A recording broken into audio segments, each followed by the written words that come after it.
દક્ષિણ ગુજરાતમાં સુરતના ઉમરપાડામાં ફરી મુશળધાર વરસાદ 6 કલાકમાં 10 ઇંચ વરસાદથી જળબંબાકારની સ્થિતિ સર્જાઈ। વીરા નદીમાં પાણીની આવક વધી છે અને નદી ગાંડીતુર બની છે। પીનપુરથી દેવાઘાટ જતા રસ્તા પર પાણી ફરી વળ્યા। બીજી તરફ સુરતના બારડોલી અને પલસાણા, કામરેજ અને કડોદરા તાલુકામાં વરસાદ નોંધાયો। નવસારી જિલ્લામાં ગણદેવી, બેલીમોરા અને ચીખલી સહિતના વિસ્તારમાં વરસાદ નોંધાયો છે।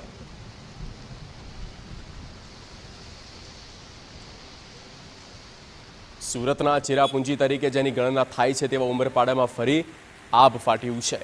ઉમરપાડામાં 10 ઇંચ કરતાં વધુ વરસાદને કારણે ફરી સર્વત્ર જળબંબાકારની સ્થિતિ સર્જાઈ। ભારે વરસાદને પગલે નવા નીરની આવક થતાં નદીઓ ગાંડીતુર બની। કેવડી ગામ પાસે પસાર થતી મહુબન નદીમાં પાણીની આવક થતાં ચેકડેમ ઓવરફ્લો થયા। તો વહાર ગામ પાસે પસાર થતી નદીમાં પણ પાણીની આવકને પગલે નદીનો લો લેવલ બ્રિજ પાણીમાં ગરકાવ થઈ ગયો છે। બ્રિજ પાણીમાં ડૂબી જતા એક ગામથી બીજા ગામનો સંપર્ક કપાયો છે। વીરા નદીનું પાણી રૌદ્ર સ્વરૂપ જોવા મળ્યું। વરસાદને પગલે વેલાવીથી ડેડિયાપાડાને જોડતો કોઝવે પાણીમાં ગરકાવ થઈ ગયો છે। પીનપુરથી દેવઘાટ તરફ જતા રસ્તા પર પાણી ફરી વળ્યા છે।